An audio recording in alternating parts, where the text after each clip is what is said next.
Good evening to the members of the Madras Bar Association and the Tax Association, which has invited me to speak on the recent 2015 and 2019 amendments to the 1996 Arbitration Act, which is in force in India. This act, the 1996 Act, came as a consolidating act. The first part deals with domestic arbitrations, that's part 1 of the act, and part 2 of the act deals with the enforcement of New York Convention awards and Geneva Convention awards. The three acts which were repealed, one was the 1940 Act, which dealt only with domestic arbitrations, and the other two acts were the Foreign Awards Act of 1961, which pertained to New York Conventions, and the 1937 Act, which pertained to Geneva Convention awards. So now we had one consolidated act, which was for domestic arbitrations, the first part, and the second part was enforcement of foreign awards. Now, all foreign awards are not enforceable under the 1996 Act. I want to clarify that right at the outset. There are three kinds of awards which can come to India for enforcement. The first is an award which is passed under the New York Convention from a country which is also a signatory to the New York Convention and has been notified by the Government of India under Section 44 of the Act. If it is not notified by the Government of India, it cannot be enforced under Part 2 of the 96 Act. There is another procedure to be followed. The third award is with respect to non-convention countries. What is the procedure to be followed? It is not covered by the 96 Act. And the last part is Geneva Convention awards. As you know, Geneva Convention was passed in 1927, and I don't think there is a single award which now comes under the Geneva Convention. In fact, if both the countries are signatories to the New York Convention, it automatically replaces the Geneva Convention. In fact, Geneva Convention is more a relic of the of the earlier act, and it is pretty obsolete. It has actually no role to play in the 1996 Act anymore. Insofar as non-convention country awards are concerned, or those countries which are not notified by the Government of India, their awards are recognized if they become a decree in their respective countries and are enforced as a foreign decree in India under Section 44 capital A of the CPC. And the only judgment on this issue is a decision which was rendered in 1964 by a four-judge bench of the Supreme Court called Badat and Company. I think it's in 1964 SCR, probably page 19, you can check that. That is the judgment which has clarified the position that the seat court should have issued a decree. It comes as a foreign decree for enforcement to our country. So this is broadly the conspectus of the enforcement of foreign awards in India. Now, in so far, during the working of the 1996 Act, there were various issues which arose, and a lot of judicial decisions were rendered with respect to various aspects. One of the most important crucial issues which came up for consideration was the nature of power which is exercised under Section 11 by the Chief Justice in making an appointment of an arbitrator. The second was the permissible extent of judicial intervention under either Section 8 or under Section 11. The third aspect was with respect to arbitrability of certain kinds of disputes.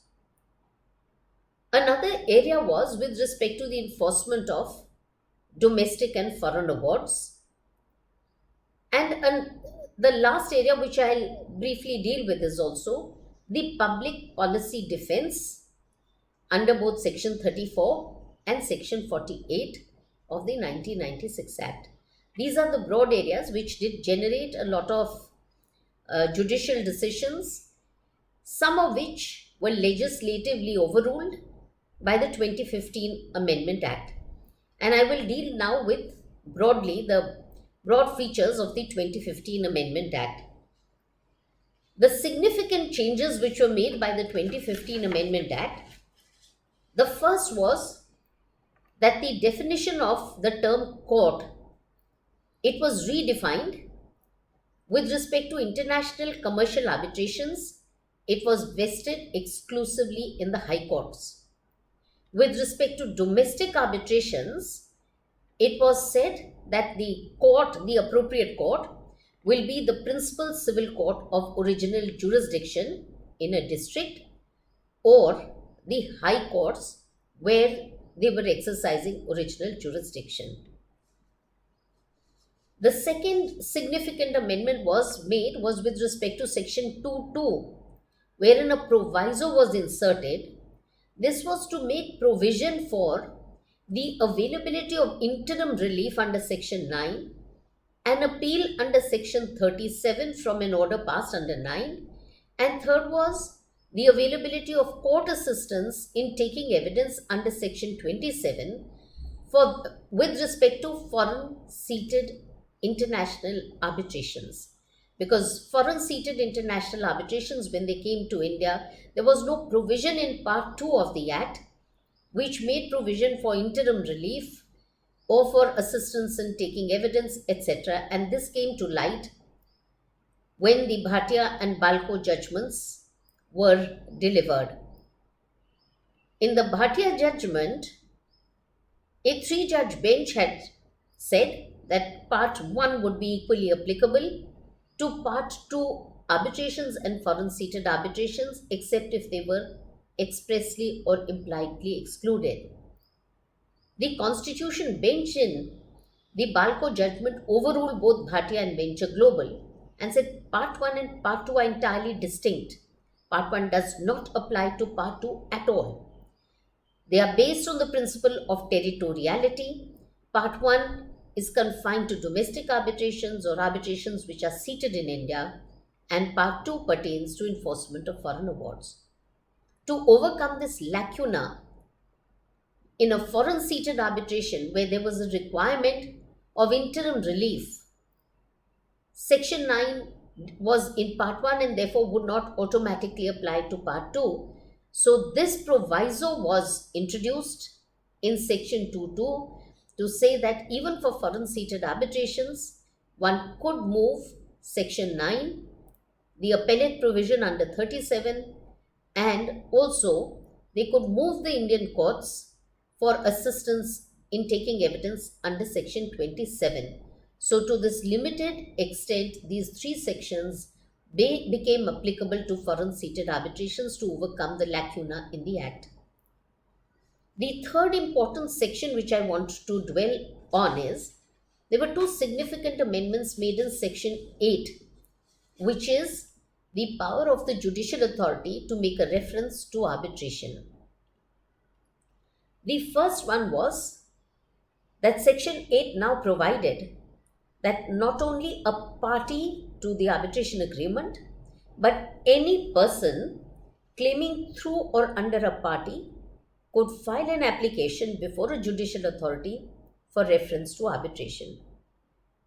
This was done to overcome this lacuna, and it brought it at par with Section 45 in Part 2 of the Act, which contained this provision that any person claiming through or under a party could also move an application for reference to arbitration. The second significant amendment in Section 8 was a non-obstante clause was introduced, which provided that notwithstanding anything contained in any judgment, decree or order of the Supreme Court or any court, the parties would be referred to arbitration unless it finds that prima facie no valid arbitration exists. This was to overcome legislatively certain decisions passed by the courts wherein it had been held that certain issues had to be decided at the threshold, and only after they were resolved could the matter be referred to arbitration. The legislature now deemed it appropriate to provide that you don't get into threshold issues under Section 8. If you find a valid arbitration agreement, you straightaway make the reference. Jurisdictional issues to be decided by the tribunal under Section 16. The whole principle of arbitration is minimal judicial intervention and party autonomy. Once a tribunal is constituted, then it is for the tribunal to decide all jurisdictional objections and issues and not the court. So this situation was resurrected by the 2015 Amendment Act. Section 11 was the next provision where substantive changes were made. The power under the Principal Act was conferred on the Chief Justice of the High Court with respect to domestic arbitrations and the Chief Justice of India with respect to international commercial arbitrations for appointment of an arbitrator. If the parties had agreed to arbitration, but they failed to make the appointment for whatever reason, or there was a disagreement, the party could move the court under Section 11, which is termed as the default power of appointment, which would be exercised by the High Court for domestic arbitrations and the Supreme Court for international commercial arbitrations seated in India. So now the power was shifted from the Chief Justice of the High Court to the High Court itself, and from the Chief Justice of India to the Supreme Court with respect to international commercial arbitration. So this was the first significant change which came about in Section 11. The second aspect was that a clarificatory amendment was made that this power would not be treated as a delegation of judicial power. The third aspect was that a very, very important subsection was introduced which continues to remain in operation even today despite the 2019 Amendment Act, and that was subsection 6A in Section 11. Subsection 6A now provides that what is the scope of examination when the court makes an appointment of an arbitrator. It is confined only to the examination of the existence of the arbitration agreement and no more. You cannot go into other issues, whether jurisdictional issues, whether it's arbitrable, whether it's not arbitrable, whether it's a live issue, etc. All these issues are to be decided by the tribunal or the sole arbitrator and not by the court. The only scope of examination is the existence of an arbitration agreement. In fact, I'll pause here for a minute. There is a difference between Section 8 and Section 11. Section 8 says the existence of a valid arbitration agreement. Section 11 says the existence of the arbitration agreement. So the scope is even narrower in 11. Now these amendments have legislatively overruled, in a way, the judgment in Patel Engineering of the Constitution Bench, which had said that this power is a judicial power and cannot be delegated to any institution or person. There were issues, threshold issues, jurisdictional issues on whether the claim is a live one or not, whether there was accord and satisfaction in executing a discharge voucher, whether the dispute was arbitrable. These issues in Patel Engineering, the Constitution Bench had said, were required to be decided by the court before making the reference. The 2015 amendments say that this is no longer valid. It has to be done by the tribunal and not the court. The court must just see if there is an existence of an arbitration agreement, then the matter has to be referred to the tribunal or the sole arbitrator to decide the issue. 6b, subsection 6b is another new provision which has been introduced in section 11, which provides that the delegation of the power by the Supreme Court or the High Court shall not be regarded as a delegation of judicial power. These are the more significant amendments with respect to section 11, that is the power of appointment. The third category of amendments which I feel are most important are with respect to section 12, that is on conflict of interest of an arbitrator in deciding an issue.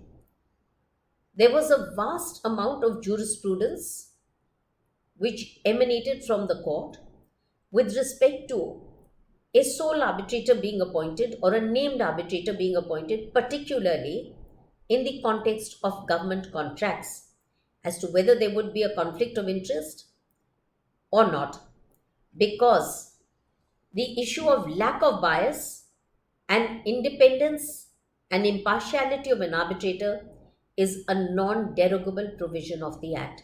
It is mandatory that an arbitrator is completely independent and impartial while deciding the issue.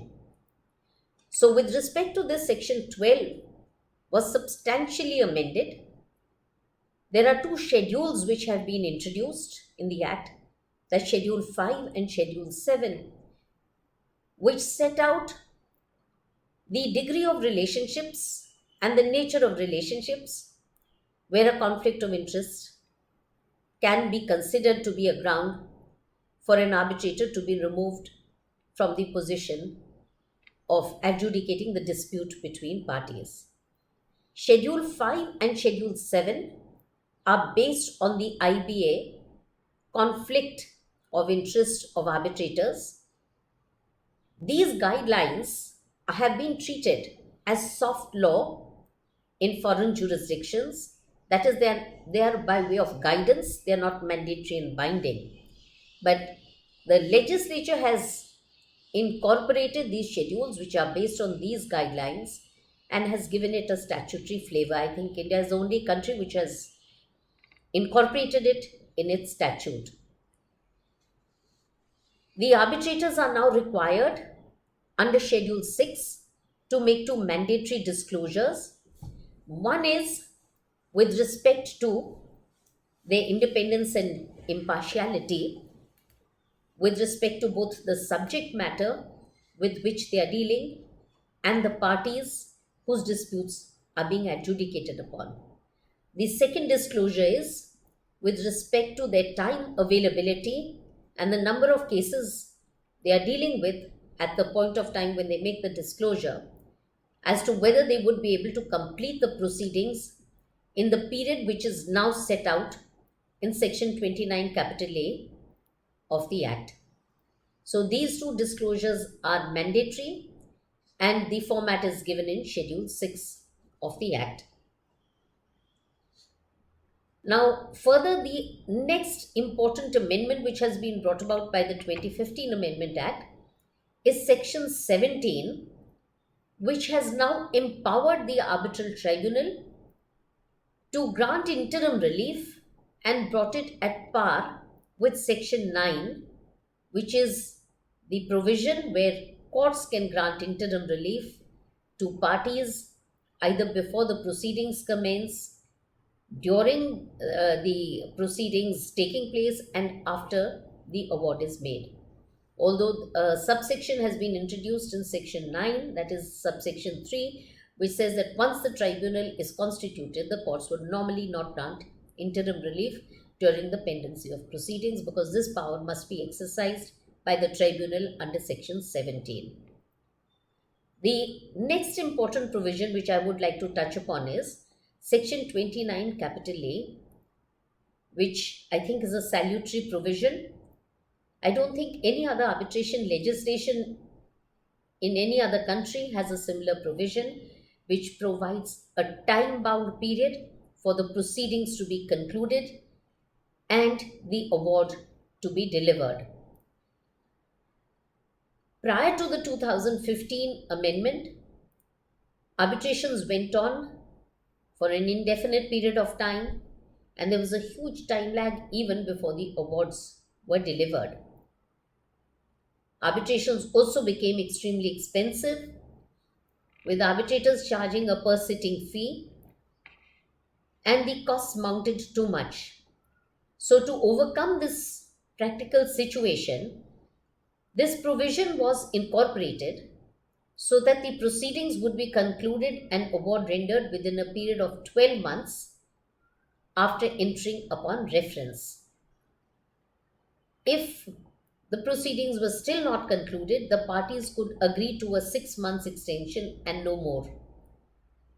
If yet in the 12 plus 6 months the proceedings still did not get concluded, the parties could make an application before the court, and the court would decide as to what was the period of extension they would grant if sufficient cause was made out for the delay in concluding the proceedings.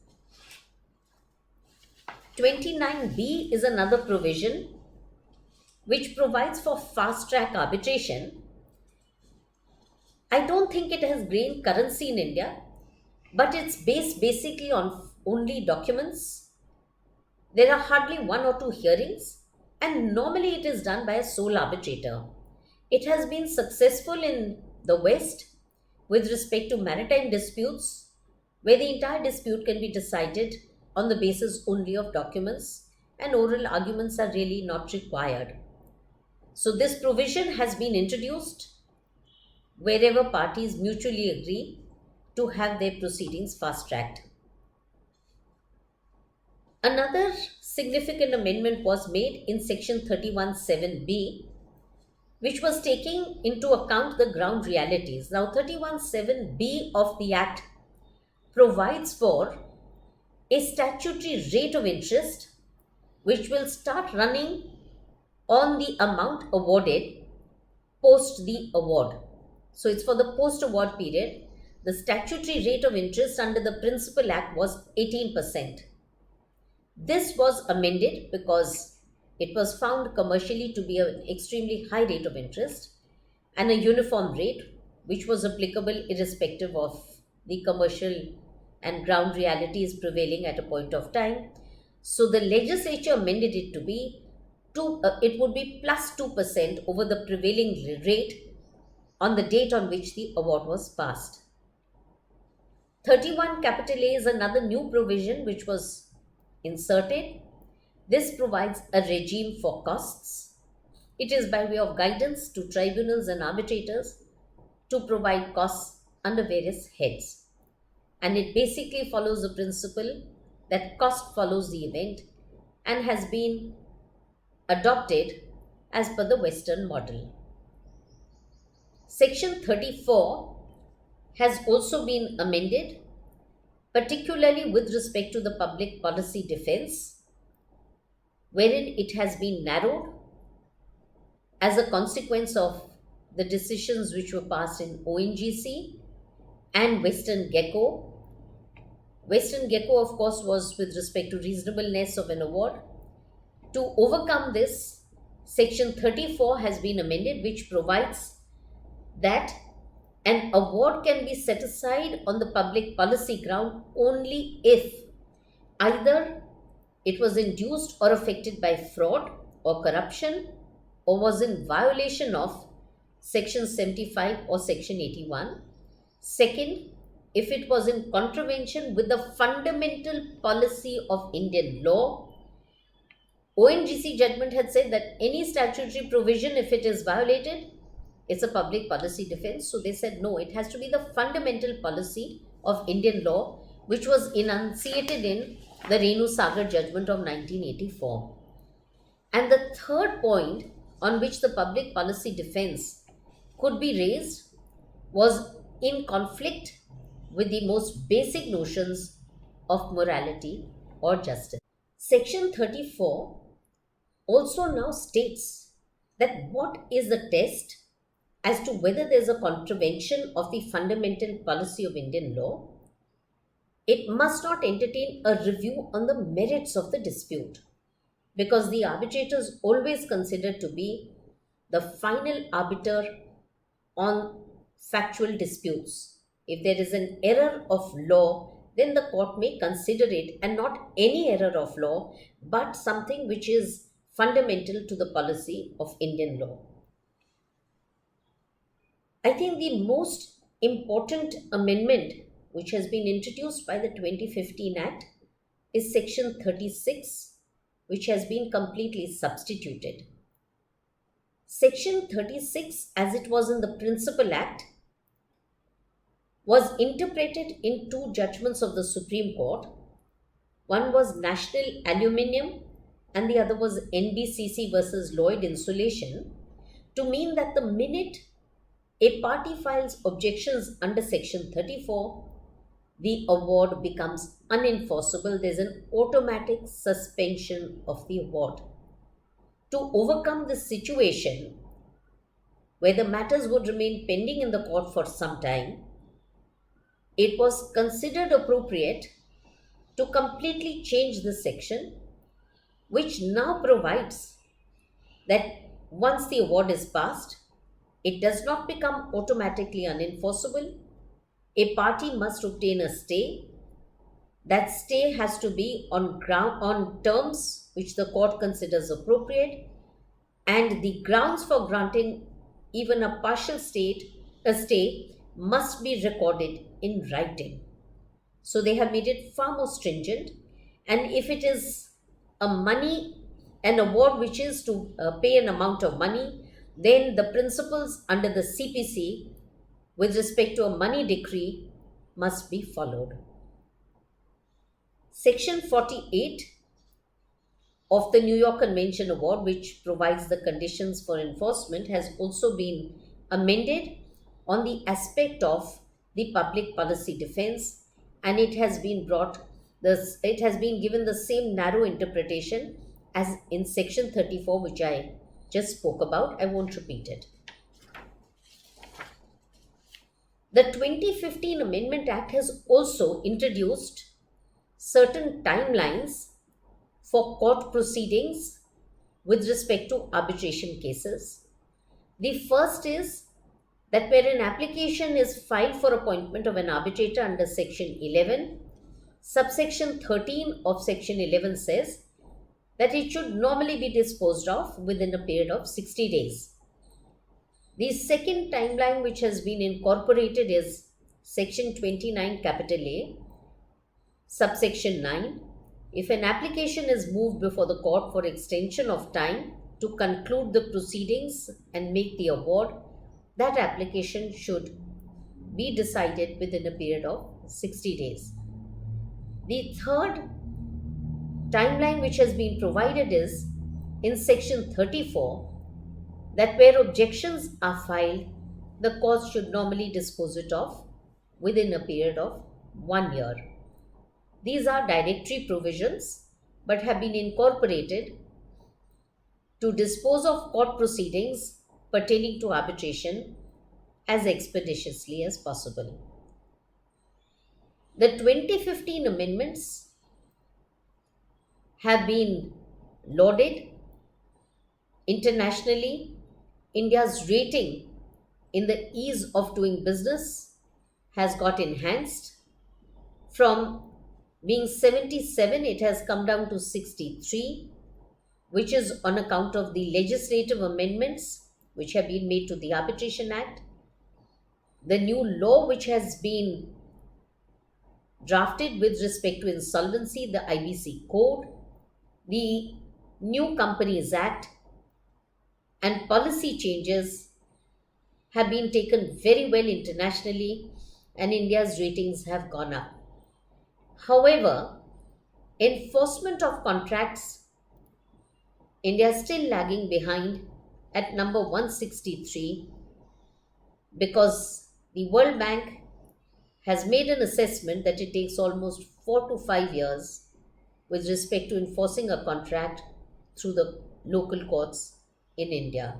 And that is one aspect which I think all of us as stakeholders, whether as lawyers or whether as judges, we have a responsibility with respect to the same, and we must address it because if the delays are interminable, especially with respect to foreign contracts and foreign awards, it can lead to investment treaty disputes being raised against the Republic of India.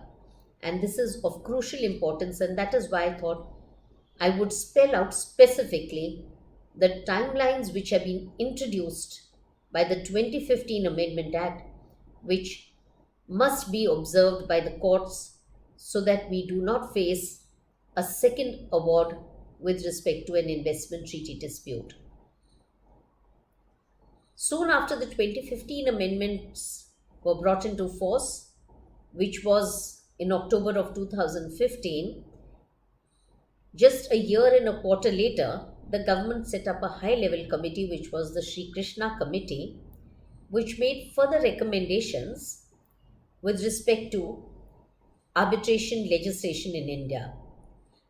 The most important aspect was to move towards institutional arbitration from ad hoc arbitration. Almost 90% of arbitrations in India were being conducted by ad hoc tribunals, and they were pretty unregulated both with respect to the time taken and also with respect to the fees charged. To address these issues, both these amendments, the 2015 and 2019, were brought into force. Whatever were the so 2019 amendments, the focus now was on institutional arbitration, and second was certain clarifications were required after the 2015 amendment, so certain clarificatory amendments were suggested. Now the 2019 Amendment Act has been brought into force, and I'll touch upon some of the salient features of it. The first most important amendment is the introduction of Part 1A, which is a new chapter which has been added for the establishment of a statutory body, which is called the Arbitration Council of India, which is to be set up for promotion of arbitration in India, for training of arbitrators, for training of lawyers, for accreditation of institutions, accreditation of arbitrators, so that the quality of arbitration which is conducted in our country is improved, make suggestions and recommendations for further legislative changes, maintain a depository of awards, because if they were ad hoc tribunals, who would maintain the award? So this issue was raised before the high level committee by retired Supreme Court judges, that who maintains the record? When the matter comes to court, we need an authenticated copy. So it was decided that an electronic depository would be created for maintaining all awards which are passed in the country, and this would be tasked with the Arbitration Council of India. An eighth schedule was also inserted, which provided certain qualifications, minimum qualifications which an arbitrator must possess. These were only with respect to Indian arbitration practitioners and has really no application whatsoever to international arbitrators who come to our country to conduct their proceedings. It has no application to any foreign practitioner whatsoever. There has been a lot of misapprehension and misconception about Schedule 8, but Schedule 8 is applicable only to Indian practitioners. The Law Minister has recently, in a public event, clarified in no uncertain terms that the provisions of the 8th schedule are not applicable to foreign arbitration practitioners. They have been incorporated in Part 1 of the Act, which pertains to domestic arbitrations and has only reference to Indian arbitration practitioners.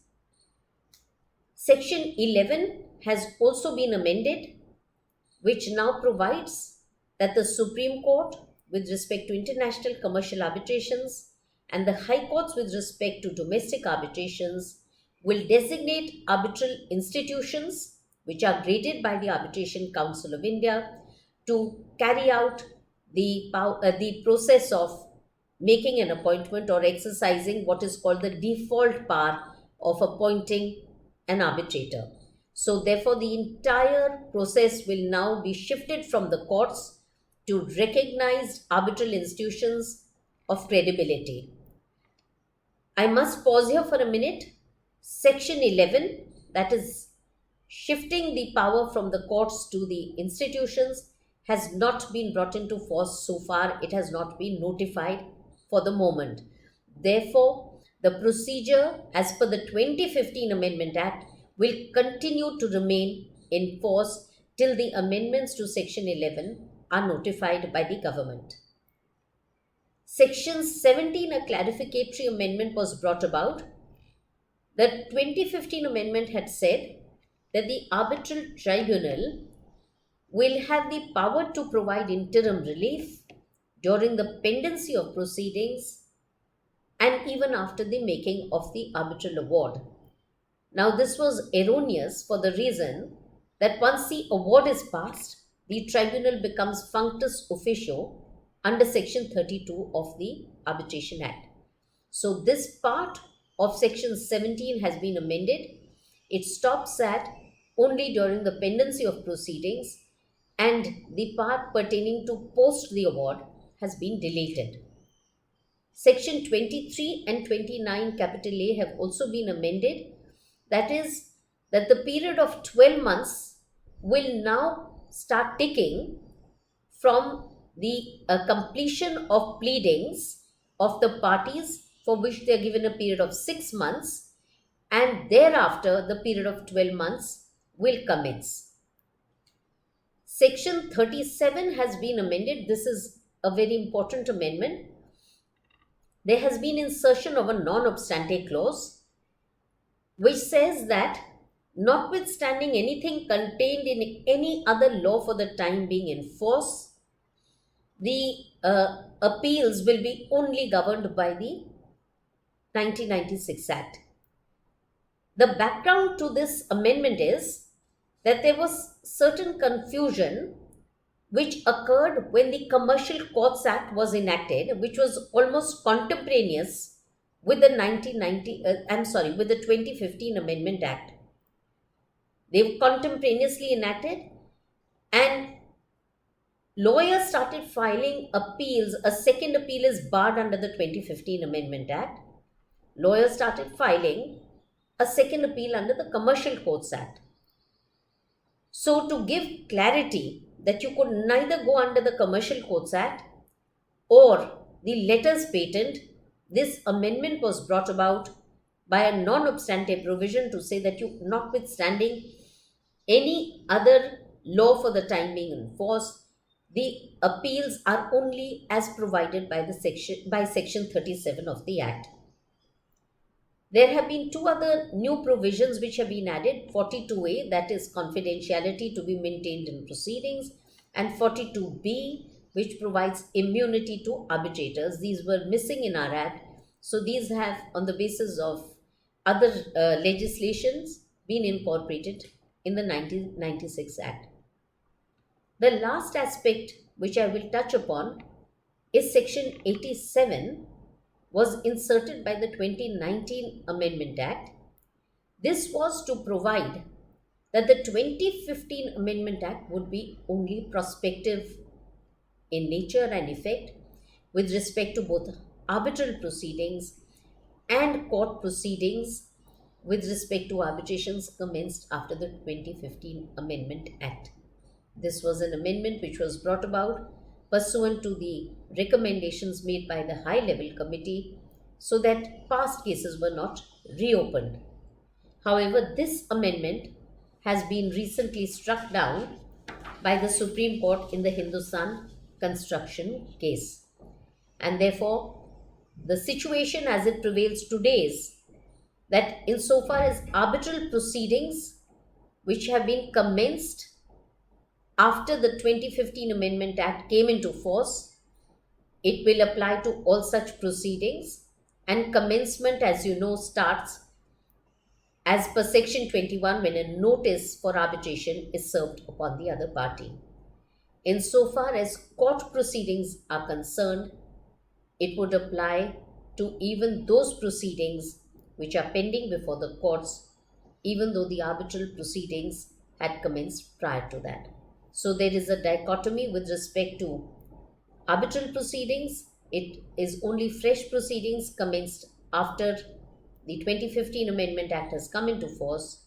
And so far as court proceedings are concerned, it will apply irrespective of whether they were with respect to arbitral proceedings commenced after the 2015 Amendment Act or prior to it.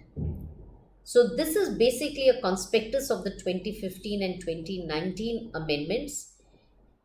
And even though the 2019 amendments, as I said a minute ago, came in for serious criticism by the arbitration practitioners who were practicing in other jurisdictions, the criticism was actually based on a misconception of the 2019 amendments, because they assumed that Part 1A was the Arbitration Council of Body was a regulatory body, that the qualifications prescribed under Schedule 8 would be applicable to foreign practitioners who came to India.